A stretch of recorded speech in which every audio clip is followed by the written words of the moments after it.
मेरे प्रिय, मैं देख रहा हूं कि आज तुम्हारा मन बहुत अशांत है। तुम अपनी आंखों के सामने रखी उस किताब को, उस काम को पूरा तो करना चाहते हो, लेकिन तुम्हारा ध्यान हजारों दिशाओं में भटक रहा है। तुम खुद को कोस रहे हो। तुम्हें लग रहा है कि तुम कमजोर हो, लेकिन सच तो ये है कि तुम बस भटक गए हो। आज की इस शोर भरी दुनिया में, जहां हर स्क्रीन तुम्हें अपनी ओर खींच रही है, एकाग्रता का खो जाना तुम्हारी सबसे बड़ी चुनौती बन गया है। तुम सोचते हो कि तुम्हारी समस्या तुम्हारा फोन है या वो शोर जो तुम्हारे घर के बाहर है, लेकिन सत्य इससे कहीं गहरा है।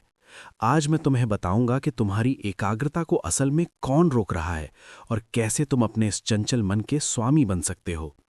इस संदेश को अंत तक सुनना, क्योंकि आज मैं तुम्हें उस गुप्त शत्रु की पहचान बताऊंगा जिसे हराए बिना तुम कभी सफल नहीं हो पाओगे। मेरे प्रिय, याद करो जब तुमने पिछली बार पूरी ईमानदारी से काम करने की कोशिश की थी, क्या हुआ था? अचानक कोई पुराना विचार आया, कोई भूली बिसरी याद आई, या फिर भविष्य का कोई डर? तुम उस वक्त वर्तमान में थे ही नहीं।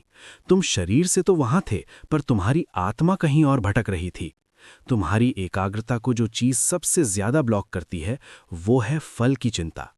जब तुम पढ़ाई करते हो या अपने करियर के लिए मेहनत करते हो, तो तुम उस काम का आनंद नहीं ले रहे होते, बल्कि तुम उस रिजल्ट के बारे में सोच रहे होते हो जो महीनों बाद आने वाला है। तुम्हारा मन भविष्य की उन गलियों में दौड़ रहा होता है जहां तुम्हारा कोई नियंत्रण नहीं है। और जब मन भविष्य में होता है, तो वर्तमान का काम बोझ बन जाता है। यही वो तनाव है जो तुम्हारी पूरी ऊर्जा सोख लेता है। तुम अक्सर मुझसे पूछते हो कि हे कृष्ण, वो क्या है जो हमें ना चाहते हुए भी गलत रास्ते पर ले जाता है? क्यों मैं चाहकर भी अपने काम पर ध्यान नहीं दे पाता? इसका उत्तर बहुत सीधा है। वो है तुम्हारी बेकाबू इच्छाएं, डिजायर, और तुम्हारा क्रोध, एंगर।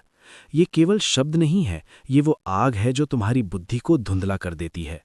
वो छोटी छोटी खुशियां जो तुम सोशल मीडिया के नोटिफिकेशन या व्यर्थ की गपशप में ढूंढते हो, वे तुम्हारे फोकस की सबसे बड़ी दुश्मन है।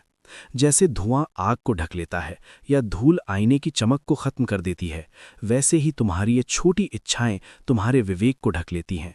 तुम सफल होना चाहते हो, पर तुम्हारा मन उन तुच्छ सुखों का गुलाम बना हुआ है जो तुम्हें पल भर का आनंद देते हैं, फिर घंटों का पछतावा। एकाग्रता का अर्थ केवल एक जगह टिकना नहीं है, बल्कि अपनी इंद्रियों का मालिक बनना है। तुम अपने मन को बुरा कहते हो, पर क्या तुमने कभी इसे ट्रेन करने की कोशिश की? आज का इंसान अपनी मांसपेशियों को बनाने के लिए घंटों कसरत करता है, लेकिन अपने मन की शक्ति बढ़ाना भूल जाता है। फोकस वो ताकत है जो अभ्यास से आती है। जब तुम अर्जुन की तरह केवल मछली की आंख देखोगे, तभी तुम्हारा निशाना सटीक लगेगा।